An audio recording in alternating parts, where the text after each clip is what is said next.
Some stars sold the world perfect families while their children later wrote books, filed lawsuits, cut contact, or exposed years of silence. Fame often protected the parent, while the child was called ungrateful. This countdown follows public records and first-hand accounts, including stories that remain disputed. So which screen legend left the deepest family wound? Number 1 may change how you see classic Hollywood forever. Before we open these family files, subscribe to the channel for more hidden stories from classic Hollywood. Number 45. Humphrey Bogart. Behind the trench coat, sharp dialogue, and fearless screen image was a household where work, nightlife, and adult problems often came first. Humphrey Bogart's son, Stephen, did not build his public identity by attacking his father, yet his memoir offered a far less polished picture than studio publicity had created. He remembered being raised largely by other adults, and feeling that he and his sister were secondary to their parents' drinking, parties, and careers. That does not mean Stephen stopped loving Bogart. In fact, his later work often tried to understand the man behind the legend. But telling the truth publicly was still a form of rebellion against the old Hollywood rule that famous parents must be protected at any cost. His account turned a heroic icon into something more complicated. A gifted actor who could command every room on screen, yet was often emotionally unavailable in his own home. This is less a story of hatred than a son finally correcting the family portrait. Number 44. Christopher Plummer. Playing Captain Von Trapp made him look like cinema's strict but devoted father, which made the private contrast striking. Amanda Plummer said she mainly knew her father through stage and screen while growing up, because he spent little time with her. Christopher later admitted he had been a poor husband and an even worse parent. Amanda did not turn this into a cruel campaign. She spoke with affection, saying she loved him deeply, and the two formed a warmer adult relationship. Still, her honesty broke the perfect image attached to his famous role. The child watching him from the audience had to meet the real man almost as a stranger. Their later closeness does not erase the lonely beginning. It makes the story human. Hollywood gave Plummer a fictional house full of singing children, while his real daughter grew up at a distance, carrying love for a father she barely knew. Subscribe now for more hidden classic Hollywood stories. Your support helps us keep carefully researching even more forgotten Hollywood family histories. Number 43. Anthony Hopkins. Long before he played wise fathers and fragile old men, a real family bond had already broken beyond easy repair. Anthony Hopkins left his first marriage when his daughter Abigail was still a baby, and their relationship later became an estrangement lasting decades. His public comments sometimes sounded painfully final. In one interview, he said he did not know whether she had children and did not care. Years later, Hopkins admitted that the coldness of those remarks was regrettable and described it as a defensive shell. He said attempts had been made to reconnect, but no lasting reunion followed. Abigail built her own career in music and acting, without depending on his name, while the silence between them became part of his public story. No dramatic courtroom scene was needed. The turning point was absence itself, repeated year after year. Hopkins eventually expressed sorrow and left the door open. But some doors grow heavier with time, especially when the child remembers who walked away first. Number 42. John Carradine. A booming voice and grand theatrical manner made him unforgettable, but the Carradine household was shaped by divorce, custody fights, unstable finances, and long separations. John Carradine's sons became actors themselves, yet their memories did not resemble a warm Hollywood dynasty. David, Keith, Robert, and their brothers grew up moving through different homes and guardians, sometimes seeing their father more as a powerful performer than a dependable parent. Their later interviews and memoirs described a family filled with conflict, competition, and emotional confusion. The sons did not unite in simple hatred. Each carried a different version of the man. Still, several publicly challenged the romantic image of a charming Shakespearean patriarch. The more famous the Carradine name became, the harder it was to ignore what the children had survived behind it. Their rebellion was not one final confrontation. It was the decision to speak openly, create separate identities, and refuse to let their father's theatrical legend become the only approved version of family history. Number 41. Desi Arnaz. America saw laughter, marriage, and perfect timing on television, while Lucy Arnaz and Desi Arnaz Jr. watched their real home come apart. Their father's drinking, constant work, and troubled marriage to Lucille Ball created a childhood filled with love but also instability. As adults, both children spoke honestly about the damage. Desi Jr. struggled under the pressure of being famous before he had chosen a life, while Lucy later took a firm role in confronting her father's addiction and helping push him toward treatment. That moment can be viewed as a daughter turning against destructive behavior, rather than against the man himself. She loved him, protected his legacy, and remained close to him, but she refused to pretend everything was fine. The television family had been sold as effortless happiness. His children revealed the price of maintaining that illusion. Their testimony did not destroy Desi Arnaz's achievements. It exposed how charisma can fill a studio while leaving a home desperate for stability. Number 40. Judy Garland. Applause followed her everywhere, but at home her children often faced a mother who was exhausted, unwell, financially pressured, and dependent on medication. Lorna Luft later wrote about growing up too quickly, learning to watch Judy Garland's moods and manage crises that no child should have been expected to control. Liza Minnelli also described becoming protective and practical at a young age. Neither daughter erased the love, humor, or tenderness they received from Garland. Yet both rejected the harmless fairy tale version of their childhood. Their accounts showed that a beloved star could be both a loving mother and a frighteningly unstable presence. The children's turn was not public revenge. It was their refusal to keep carrying Hollywood's secret in silence.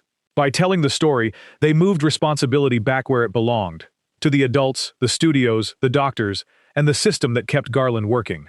They protected her humanity by admitting the harm, rather than protecting the myth by denying it. Number 39.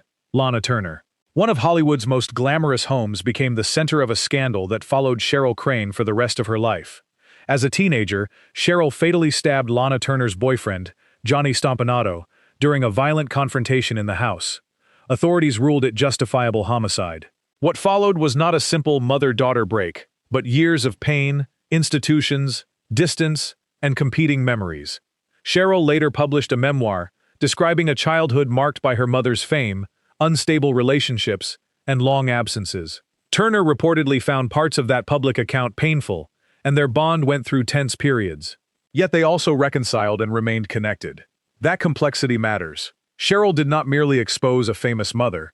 She tried to explain how a child became trapped inside adult chaos. The studio image presented Turner as untouchable glamour. Her daughter's voice showed the frightened family behind the satin gowns. Love survived, but it survived only after silence was broken and the perfect picture was allowed to crack. Number 38. John Huston. Adventure seemed to follow him across continents, film sets, marriages, and dangerous hobbies. But his children often experienced that freedom as abandonment. Angelica Houston's memoir described a father who could be magnetic, generous, intimidating, and suddenly cruel. One of its most discussed moments involved him striking her after she challenged him, an incident that turned his larger-than-life authority into something frighteningly personal. She also wrote about long absences and the emotional power he held over the family. Angelica admired his artistry and eventually worked with him, so this was never a simple rejection. The rebellion came through memory. She refused to present him only as the brilliant director of The Maltese Falcon and The African Queen. By putting painful scenes beside loving ones, she made the audience face both men at once. Huston controlled stories for a living, but his daughter finally controlled this one. Her version did not cancel his greatness. It demanded that greatness no longer be used as an excuse. Number 37. George C. Scott. The rage that made his performances electrifying could also make family life difficult. Campbell Scott has spoken about a relationship with George C. Scott that was distant, complicated, and shaped by his father's heavy drinking and unpredictable behavior. The younger actor did not build a career by trading on the family name, and he rarely turned private pain into sensational headlines. That restraint makes his comments more revealing. He described loving his father while also recognizing that closeness was hard to achieve. Their shared profession created another strange distance. Audiences celebrated George as a fearless giant, while Campbell had to find his own quieter identity. There was no famous public showdown, yet emotional withdrawal can be a form of turning away. Campbell learned to separate admiration for the actor from trust in the parent. In classic Hollywood, children were expected to inherit gratitude along with a surname. His story suggests something different, that respect for talent does not automatically repair the damage caused by instability at home. Number 36. James Mason. Elegance defined his screen presence, but the years after James Mason's death turned his family into participants in a bitter legal drama. His children, Portland and Morgan, became locked in a prolonged dispute with their stepmother over his estate, his wishes, and even the location of his ashes. For years, the remains of one of cinema's most distinguished voices were kept away from the burial his children believed he should have. Portland eventually located the ashes in a Geneva bank vault, and the siblings fought to recover them and settle questions surrounding the fortune. This was not a child attacking a living father, yet it revealed how unresolved family arrangements can turn affection into courtroom resistance. Portland had also been working on a book about him before her death, suggesting a continuing need to understand the private man. The children's battle was partly for money, partly for memory, and partly for control of a father whose final decisions had left them facing another family alone. Number 35. Yul Brynner. The shaved head, commanding stare, and royal posture made him seem impossible to challenge. Inside the family, however, Yul Brynner's son Rock grew up facing a father whose magnetism could quickly become control. Rock's memoir described a relationship filled with admiration, confusion, distance, and the burden of living beside a man who treated life like one endless performance. Brynner could be generous and exciting, but he was also frequently absent, involved in multiple relationships, and fiercely protective of his own image. The boy named after boxer Rocky Graziano eventually had to separate the public king from the private parent. Writing about him became a way of taking back power. Rock did not deny his father's charm or talent. He showed how those qualities could make confrontation almost impossible, because everyone else was already enchanted. Their troubled bond never fitted a simple villain and victim pattern. There were moments of closeness and pride alongside disappointment. Yet the son's final judgment was unmistakable.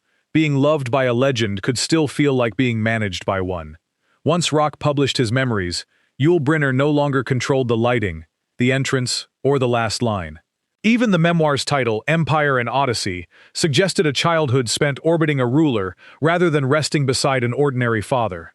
The family name opened doors, but it also demanded lifelong emotional tribute. Number 34. W.C. Fields. Comedy audiences knew the grumbling man who joked about disliking children, but his own son discovered that the joke had an uncomfortable private echo. W.C. Fields separated from his wife Hattie when their boy Claude was young, and disputes over money, religion, drinking, and parental responsibility poisoned the family bond. Fields supported Claude financially at different times, yet father and son spent long periods apart. As Claude grew older, loyalty shifted toward the mother who had raised him, and the son reportedly came to see his father through the bitterness surrounding the failed marriage. The star's carefully built comic character made matters worse. Every sarcastic line about children blurred the boundary between performance and confession. Claude later preserved family materials and helped shape the record. But the relationship never became the easy reconciliation Hollywood biographies prefer. Here, turning against a parent happened slowly, through missed years, competing stories, and the sense that money was being offered where presence was needed. Fields could make neglect sound hilarious on screen. His son's life revealed that the same attitude, when carried through a front door, was not funny at all. The distance also allowed later biographers to turn father and son into opposing witnesses, each filtered through old marital anger. Claude's resistance showed how easily a comic mask can become a family verdict. Number 33. Buster Keaton. Few faces looked sadder on screen, yet the deepest sadness in Buster Keaton's life happened after the cameras stopped. When his marriage to Natalie Talmadge collapsed, the divorce became bitter, and his access to their two sons was severely limited. Natalie changed the boys' surname from Keaton to Talmadge, a symbolic act that cut them away from their father's identity as well as his home. Keaton's drinking and career decline made the separation easier to defend and harder to reverse. For years, the children grew up hearing a version of the conflict in which their father represented instability and disappointment. The great comedian who could survive collapsing buildings in his films could not outmaneuver a custody arrangement and family resentment. Eventually, contact was restored and the sons reclaimed a relationship with him, but the lost years remained. Their temporary rejection was shaped partly by adults around them and partly by Keaton's own behavior. That distinction matters, because children rarely create these wars. They inherit them. His story is painful precisely because reconciliation came late enough for everyone to understand what had been taken, but never early enough to give childhood back. Keaton later became a grandfather and enjoyed renewed recognition, giving the family a gentler final act. Still, Restored contact could not erase the years when his own sons were taught to answer to another name. Number 32. Charlie Chaplin. Behind the little tramp's tender bond with children stood a father whose real sons often found him distant, demanding, and overpowering. Charlie Chaplin ran his household with strict rules and brought the same perfectionism home that he used on film sets. His son Charles Jr. wrote a candid memoir about life with the famous comedian, and Chaplin reportedly tried to stop its publication through legal action. Another son, Sidney, later spoke of loving his father while admitting that the relationship had been difficult. The contradiction was painful. Chaplin could create universal emotion from a child's tear on screen, yet his own children struggled to reach him without passing through layers of authority, age difference, scandal, and celebrity. Their books and interviews broke the silence around a man whose public image was built on sympathy. They did not erase affectionate memories, and some children defended his legacy strongly. But once his sons described the fear and distance inside the home, the tramp could no longer stand as proof of the father. The children had turned the camera around, revealing that the world's most sensitive clown could be emotionally unreachable when no audience was present. The enormous age gaps within Chaplin's family also meant different children knew very different fathers. Some remembered warmth in later years, proving that family testimony can conflict without any one memory becoming meaningless. Number 31. Groucho Marx. A quick insult made Groucho Marx beloved, but receiving that wit as a child could feel very different from applauding it in a theater. His son Arthur wrote several books about him, turning their private, sometimes tempestuous relationship into public material. Beneath the funny stories was resentment toward a father Arthur described as neglectful. Their bond shifted between affection, competition, anger, and reconciliation, and at one stage, Groucho even sued his son. The final family crisis came when Arthur and his sister Miriam challenged the influence of Aaron Fleming, Groucho's much younger companion and manager. They sought legal control because they believed their elderly father was being harmed and manipulated. That battle was presented as protection, but it also exposed years of mistrust and unresolved pain. Groucho had spent a lifetime controlling conversations with the fastest line in the room. His children answered in books, affidavits, and court hearings where a joke could not end the argument. Arthur never stopped recognizing his father's genius. What he rejected was the demand that genius should excuse neglect. By writing from a son's eye view, he made the great comedian share the stage with the people who had lived behind the punchlines. Even in protection, Arthur had to oppose the father whose approval he wanted for years, especially in memory's private court. Number 30. Peter Sellers. Changing voices and identities made Peter Sellers a comic genius, but his children often felt that no stable father existed beneath the characters. Michael Sellers described a relationship that could move from warmth to vindictiveness, especially after his parents' divorce. Holidays with his father might contain excitement, gifts, and moments of closeness, followed by cutting letters or sudden rejection. Sellers' insecurity appeared to turn affection into a test his son could never reliably pass. The wound became financial as well as emotional, when Michael and his sister Sarah received only small sums from their father's multi-million-pound estate, while most of it went to his final wife, Lynn Frederick. Michael believed the token inheritance had been calculated to make a legal challenge harder. Still, he sometimes defended his father's artistic legacy and objected to portrayals he considered unfair. That loyalty makes the story more tragic, not less. A child can oppose a parent's behavior while continuing to protect the talent that shaped the family name. Sellers could become anyone for an audience. His son's memoir suggested that the role he found hardest to sustain was the ordinary one that required consistency after the applause ended. His children were left sorting through emotional scraps in much the same way they sorted through the tiny bequests.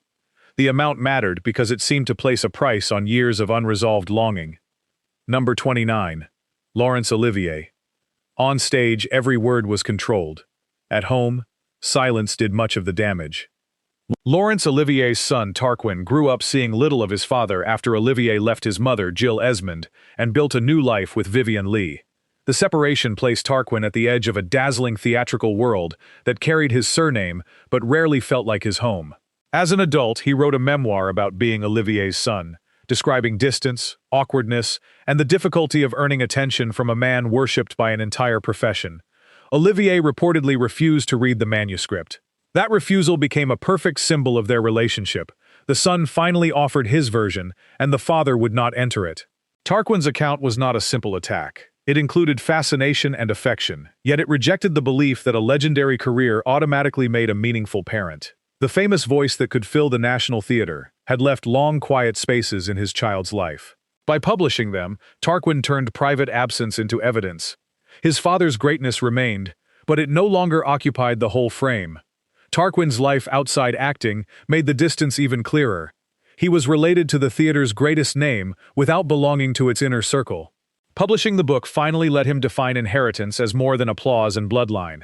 Number 28, Sammy Davis Jr. Bright lights and constant movement defined his career, but for his daughter Tracy, they often meant waiting for a father who was somewhere else. Sammy Davis Jr. lived under enormous professional pressure and racial hostility, then filled his schedule with performances, travel, nightlife, and complicated relationships. Tracy later described him as an absentee parent during much of her childhood. The glamour of the Rat Pack could not replace ordinary routines, and his fame made it difficult for her to know whether attention came from love or guilt. Her memoir confronted those missing years without reducing him to a monster. She wrote about disappointment, but also about the effort both made to reconnect before his death. That late reconciliation gave the story tenderness, yet it did not erase the earlier abandonment. Tracy's public honesty challenged a familiar Hollywood bargain. The audience receives everything, while the family is expected to accept what remains. By speaking, she refused that arrangement. She separated the entertainer who broke barriers from the father who frequently failed to show up. In the end, she did not turn against his memory. She turned against the silence that had kept her childhood outside the official legend. Tracy's honesty made absence visible without denying the love that survived into their reconciliation. Number 27, Eddie Fisher. One decision turned him from America's favorite singer into the father who walked out of one of Hollywood's most famous homes. When Eddie Fisher left Debbie Reynolds for Elizabeth Taylor, Carrie and Todd Fisher became children inside a worldwide scandal.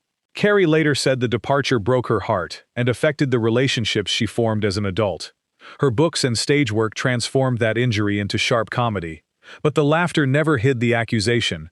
Her father had been unreliable, frequently absent, and capable of disappointing his children long after the headlines faded. Todd also described missed promises and the strange experience of having a father known intimately by millions, but only occasionally present at home. In later years, Carrie developed a more forgiving and humorous relationship with Eddie, and she cared about him despite everything. Forgiveness, however, did not require rewriting the past. She used his name, marriages, addictions, and absences as material, refusing to let the family scandal remain a glamorous love triangle. From the child's view, it was not romance. It was abandonment with photographers waiting outside. Eddie lost control of that story when his daughter became the better writer. Carrie's humor prevented the story from becoming self-pity, yet it also made the accusation travel farther. Every laugh carried the memory of a little girl learning that public desire could outrank private duty. Number 26, Debbie Reynolds. Perfection became part of Debbie Reynolds' survival strategy. After Eddie Fisher left, she worked relentlessly, protected her children, paid debts, and presented the family as resilient. Carrie Fisher loved that strength, but she also felt consumed by it. Their bond became so intense that closeness could feel like control, especially when Carrie was struggling with fame, addiction, and her own need for independence. For roughly a decade, mother and daughter were largely estranged. Carrie later described the relationship with brutal humor, turning their arguments, shared ambitions, and emotional dependence into books, interviews, and fictional scenes. Debbie sometimes felt wounded by the exposure, yet she also participated in the public conversation and acknowledged their difficult years. The two eventually repaired the bond and became extraordinarily close again, even living next door to each other. That ending can make people forget the rebellion in the middle. Carrie had to turn away from the mother who had organized her world before she could return as an adult with boundaries. Their story was not about a cold parent and an angry child. It was about love becoming so overwhelming that separation felt necessary. Hollywood called them a dynasty.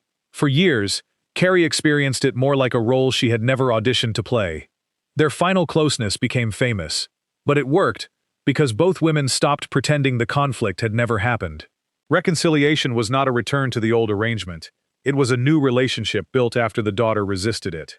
Number 25, Hedy Lamarr. Beauty made her famous.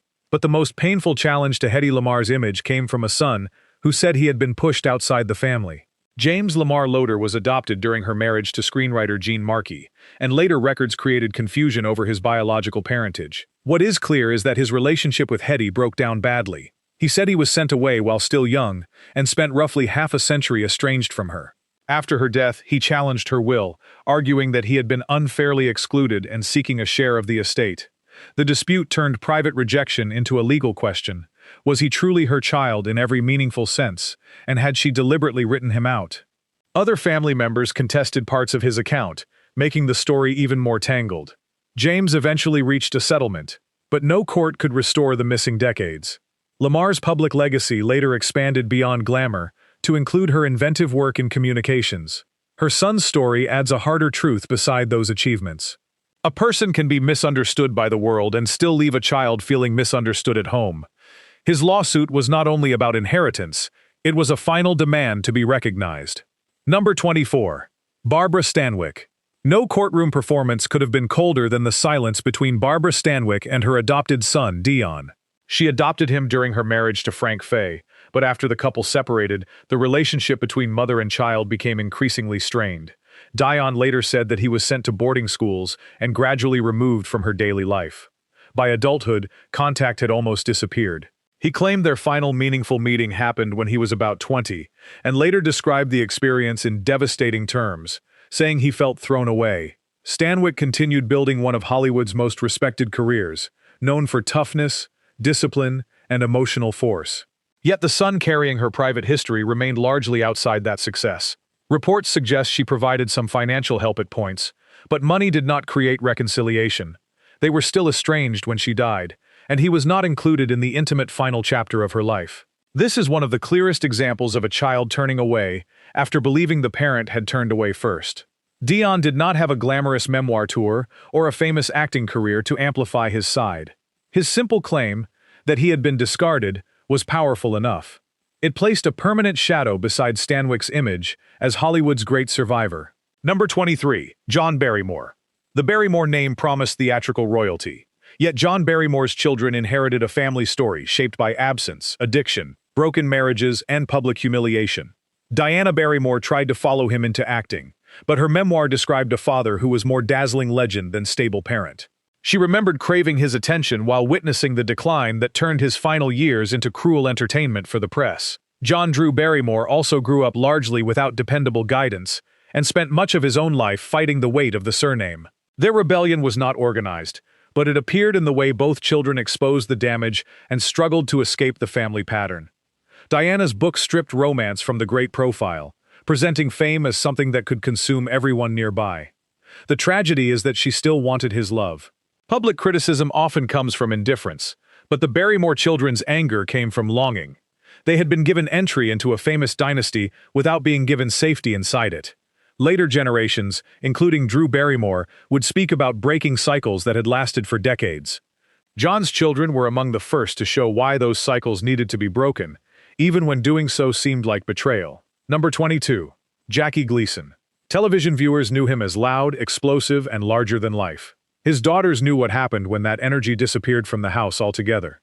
Geraldine and Linda Gleason were raised mainly by their mother after Jackie's marriage collapsed, and they later described a father who was often absent while his fame expanded. Linda recalled periods of hurt and confusion, especially when his romantic life and career seemed to receive the attention the children wanted. The family did not end in permanent hatred. In adulthood, the daughters came to understand more about his limitations, and there were efforts at connection.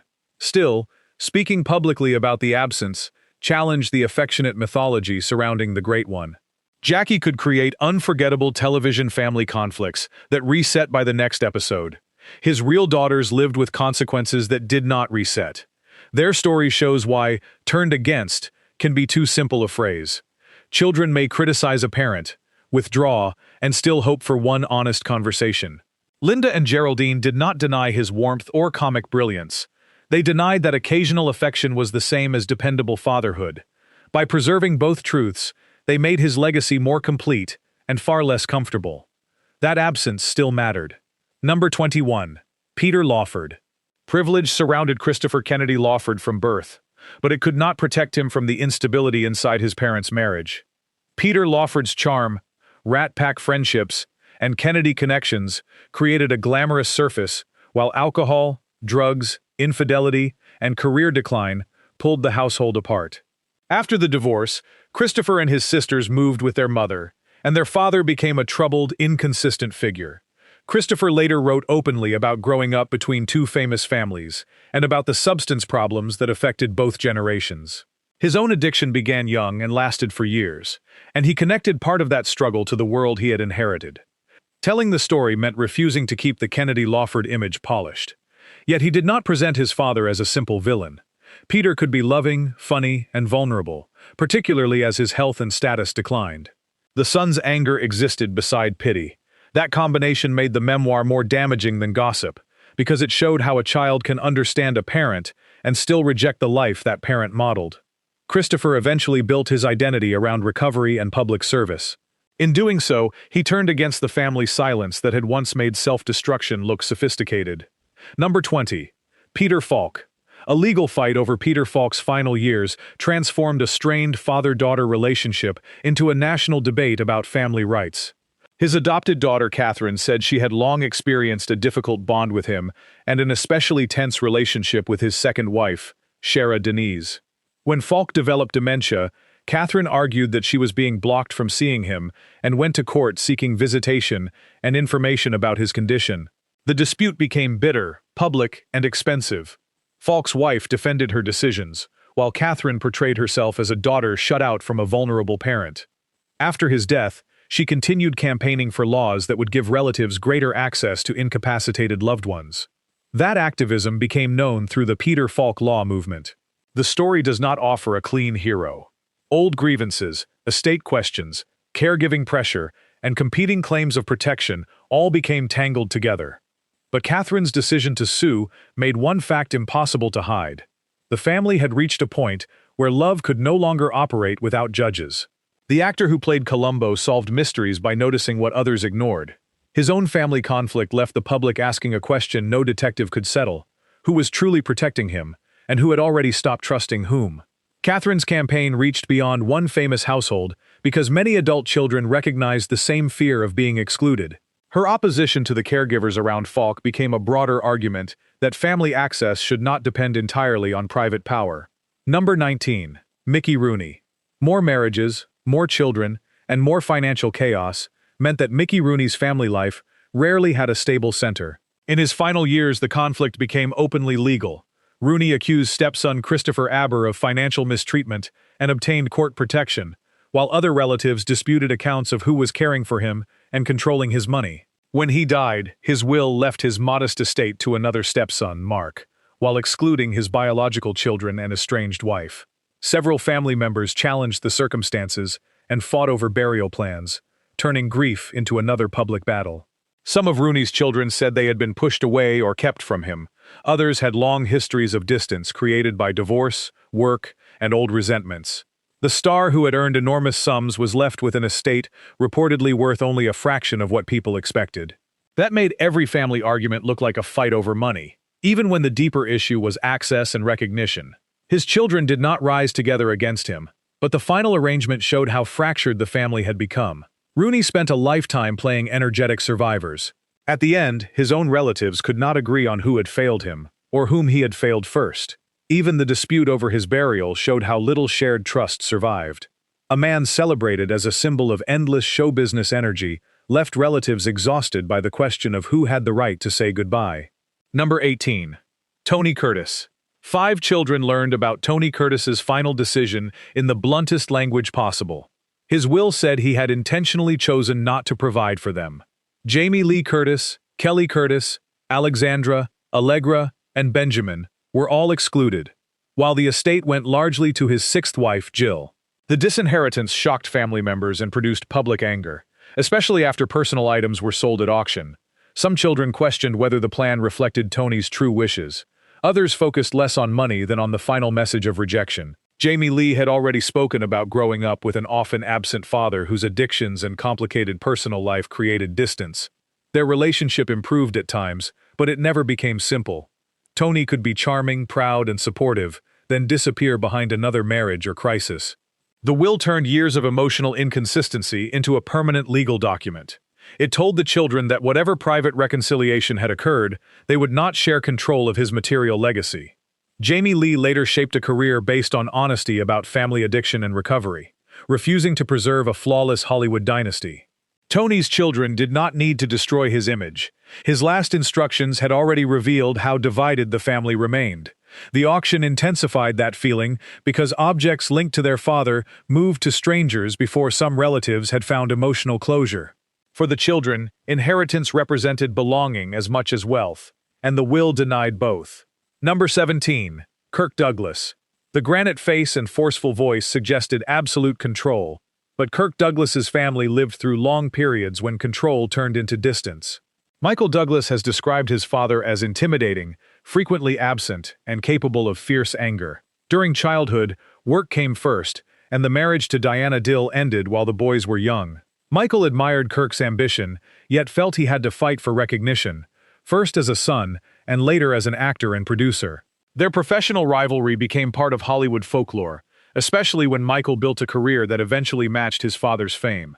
The family faced an even deeper wound through Eric Douglas, whose addiction, legal troubles, and painful relationship with Kirk played out publicly. Father and son loved each other, but repeated attempts at rescue could become confrontation, disappointment, and blame.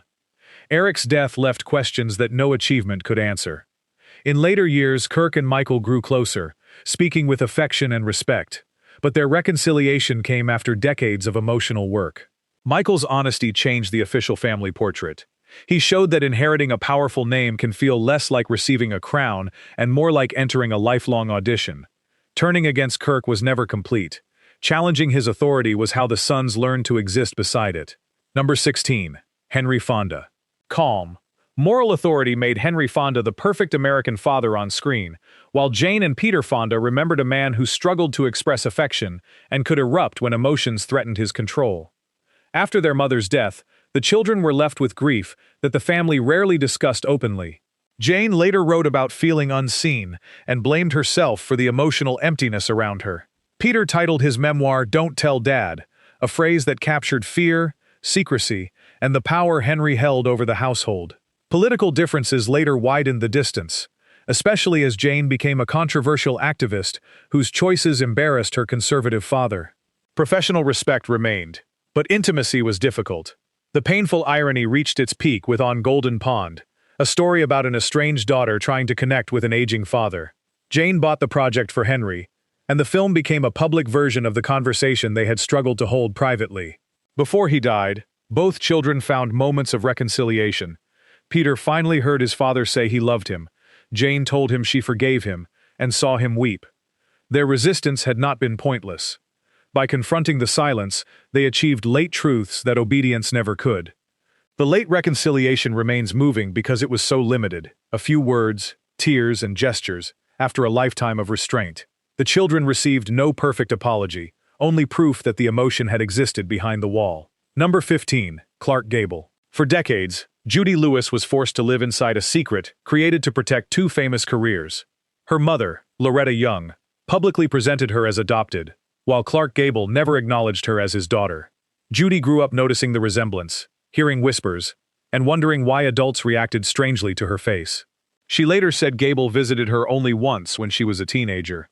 During that meeting, he reportedly spoke warmly, but he did not explain who he was, claim her publicly, or return to build a relationship. When Judy finally learned the truth, the discovery changed how she understood her childhood. Her memoir became an act of defiance against both parents and the studio culture that had treated her identity as dangerous information. She did not accuse Gable through wild rumor. She described the wound of being silently recognized and publicly denied. Fans continued calling him the King of Hollywood, but his daughter's account raised a brutal question. What kind of king cannot say his child's name? Gable died before Judy could confront him as an adult. Her later decision to finally identify him openly became the conversation he had avoided, and the acknowledgement she had been denied. Number 14. Loretta Young. A carefully protected reputation required Loretta Young to control not only her own story, but also her daughter's understanding of who she was.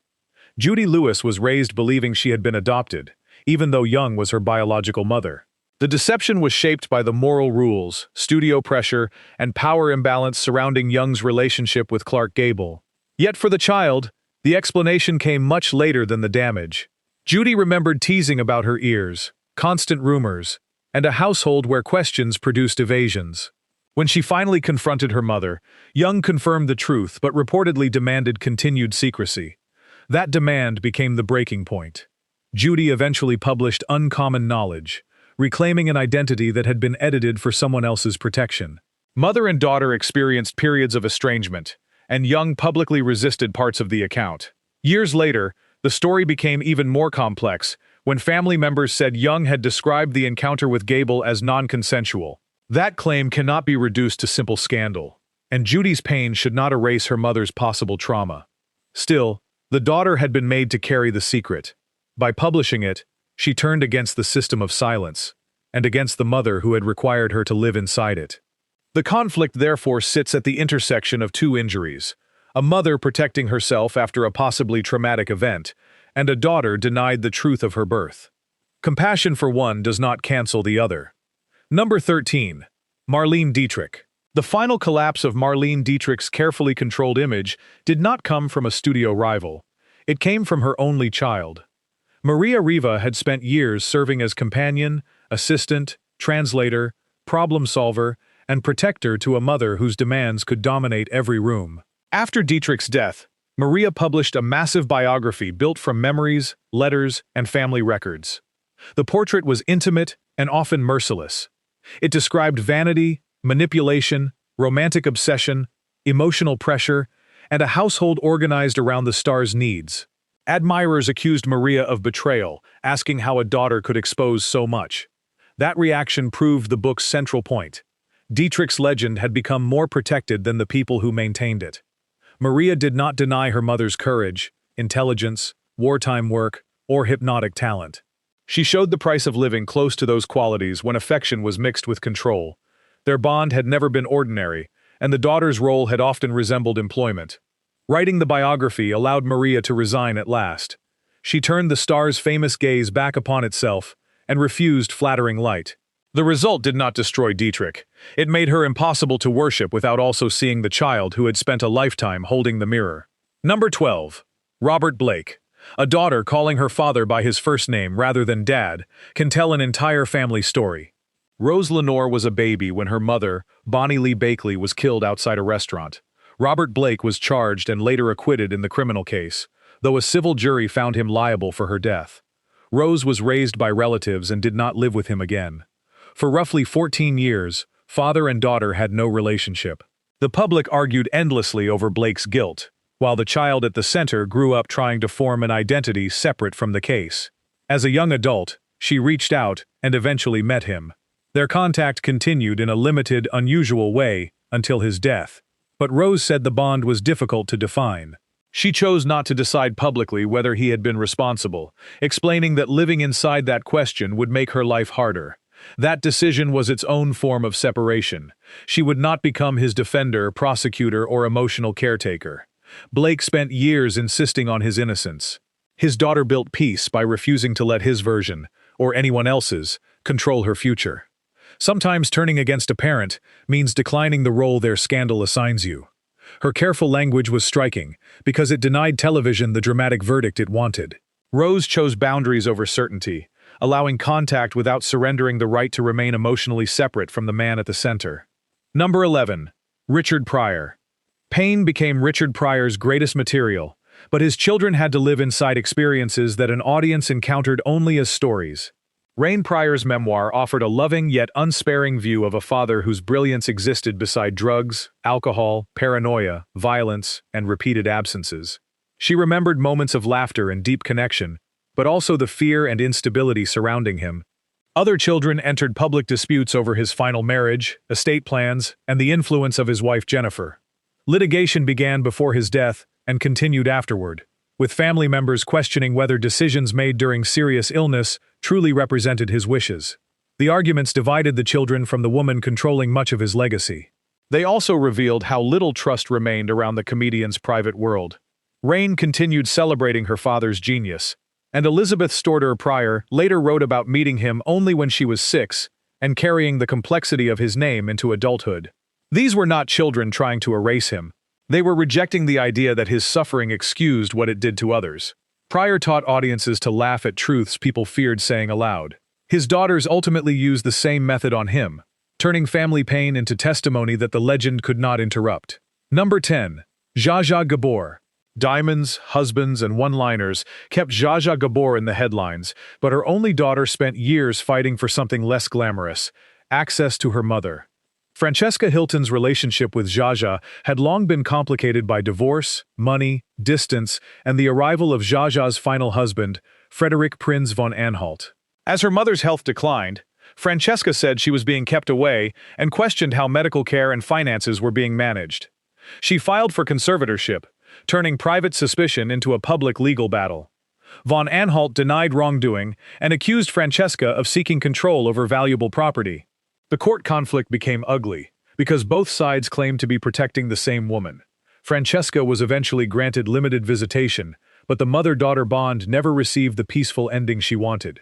She died in 2015, nearly 2 years before Zsa Zsa. Reports described her final circumstances as financially difficult, despite belonging to 2 famous families. Her fight was not a glamorous daughter rebelling against a glamorous mother. It was the desperation of someone who believed celebrity, marriage, and legal control had pushed her outside her own family. The Gabor image survived, but Francesca's struggle exposed the loneliness behind it. Francesca's surname connected her to wealth, yet it gave her little power inside her mother's home. Her case showed that celebrity children can be publicly recognized everywhere and privately treated like outsiders. Number 9. Marlon Brando. No actor changed screen performance more dramatically, yet Marlon Brando could not bring the same emotional clarity to his enormous, complicated family. He acknowledged numerous children across marriages and relationships, and their lives unfolded amid custody fights, long absences, money, addiction, and intense secrecy. Christian Brando's relationship with him deteriorated during a turbulent youth, then became inseparable from the killing of Cheyenne Brando's boyfriend, Dag Drolet, at Marlon's home. Christian served prison time, while Cheyenne's life entered an even darker decline before her death. Brando tried to defend and support his children, but the family crisis revealed years of instability no courtroom speech could repair. Some children later protected his legacy and participated in projects honoring him.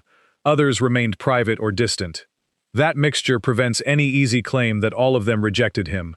Still, the public record shows a father whose fame, relationships, and emotional unpredictability created a family too fractured for one version of events. Christian's repeated troubles and Cheyenne's despair were not simply caused by Brando, but they made the myth of the sensitive rebel painfully incomplete. He could expose weakness in every character he played. His children's lives exposed the weaknesses he could not master in himself. The scale of the family made accountability harder, because each child experienced a different version of him. Some received attention, some distance, and all lived beneath a reputation too enormous for ordinary grievances to remain ordinary. Number 8. Jon Voight. A public interview turned a private estrangement into a lasting wound. After Jon Voight separated from Marceline Bertrand, Angelina Jolie grew up mainly with her mother and brother. The distance from her father deepened as she became famous in her own right. Then Voight spoke publicly about Jolie's emotional health and urged her to seek help. She viewed those remarks as a betrayal, cut contact, and legally removed Voight from her professional name. For years, father and daughter communicated little, and he was absent from major moments in her life. They later moved toward a limited reconciliation, especially after Bertrand's death. But the relationship remained fragile and repeatedly became news. Their political differences and sharply different public styles added new tension. Voight often expressed love and pride. Jolie guarded her privacy and rarely offered the reunion story reporters wanted. This was not a child rebelling because a parent set rules. It was an adult daughter deciding that access to her life could be withdrawn when trust was broken. The Oscar-winning father could praise her achievements, but he could not control whether she answered the telephone. Their story shows how one careless public statement can confirm years of private hurt. Hollywood loves reconciliation photographs. The silence after those photographs often tells the more honest story. Even later gestures of peace never fully restored ordinary trust. Their bond seemed to exist in brief public openings, followed by long private closures, proving that reconciliation announced by headlines may still be incomplete. Number 7. Mia Farrow. Few Hollywood families have fractured into opposing camps. Mia Farrow raised a large family of biological and adopted children, presenting motherhood as the center of her life. After her relationship with Woody Allen collapsed, that family became divided by allegations, custody battles, grief, and competing memories. Moses Farrow, once closely aligned with his mother, later became estranged and published a detailed essay accusing her of physical and emotional mistreatment. Soon-Yi Previn also described Mia as controlling and abusive in an interview. Mia has denied those accusations, and several of her other children publicly defended her, saying Moses and Soon-Yi's accounts did not represent their upbringing. Dylan and Ronan Farrow remain strongly supportive of their mother. That split is essential. This is not a settled story in which every child turned against one parent. It is a family whose members remember the same home in radically different ways. Moses's decision to speak was especially shocking because it challenged the public narrative he had once supported. Mia's defenders argue that his later account is false or distorted. Moses insists silence had become impossible.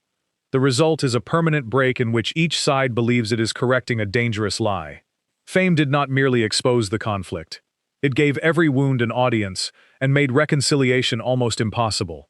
The deaths and traumas within the family made every accusation even more emotionally charged. Public observers often choose a side quickly, while the siblings continue living with consequences no documentary can neatly arrange. Number 6. Woody Allen. The collapse began with a relationship that changed every family role. Woody Allen became involved with Soon-Yi Previn, the adopted daughter of his longtime partner Mia Farrow, though Soon-Yi was an adult and Allen had not adopted her. The discovery destroyed the household, followed by Dylan Farrow's allegation of childhood abuse. Allen denies the allegation and was not criminally charged. He argues that Mia coached Dylan after learning about Soon-Yi. Dylan has maintained her account into adulthood, while Ronan Farrow has supported her and remained estranged from his father. Moses Farrow rejects Dylan's allegation, defends Allen, and accuses Mia of abuse, claims she denies. The family therefore did not simply turn against one man. It split into rival histories. For Dylan and Ronan, public silence would have meant protecting a powerful filmmaker at the cost of their own truth. For Moses and Soon-Yi, opposing Mia's version became their own act of rebellion. Allen's films often treated family chaos as intellectual comedy. Here, no clever dialogue could contain the consequences. Children, siblings, and parents became witnesses against one another, and every interview reopened the case. Whatever viewers believe, the lasting fact is estrangement. A father whose public legacy can no longer be separated from the children who accuse, defend, or reject him. The dispute also changed how audiences interpret his older work, because art once praised as detached and sophisticated now sits beside unresolved family testimony. Estrangement became not a footnote to the career, but part of its meaning.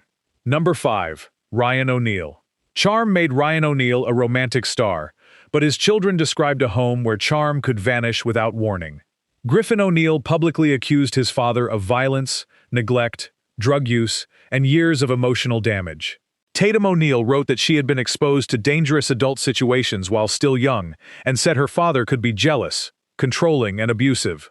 Ryan disputed several accusations and offered his own painful version of a family overwhelmed by addiction, divorce, and tragedy.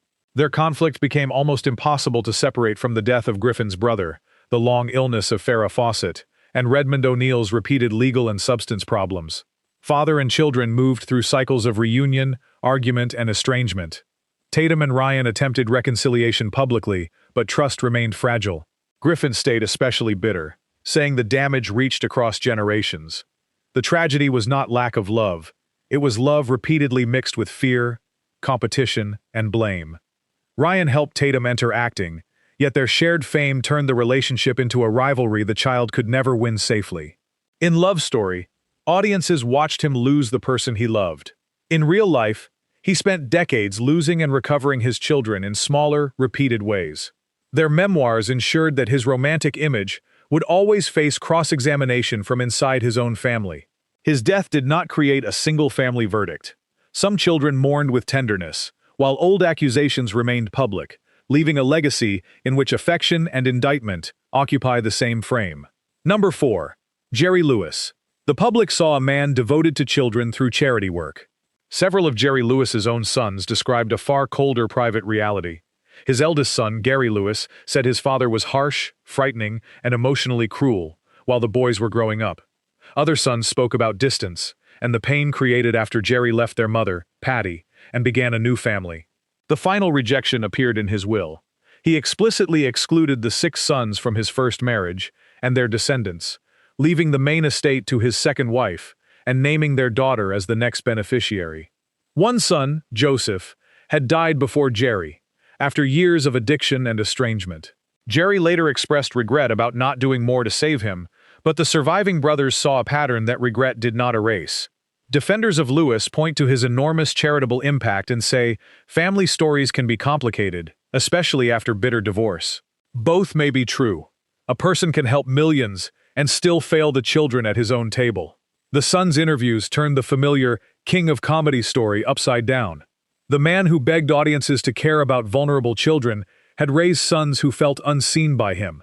Disinheritance then made the emotional distance official, converting decades of rejection into one final legal sentence. Gary's success with the band Gary Lewis and the Playboys gave him independence, but not immunity from his father's shadow. Speaking out became the only inheritance he could fully control. Number 3. Bing Crosby.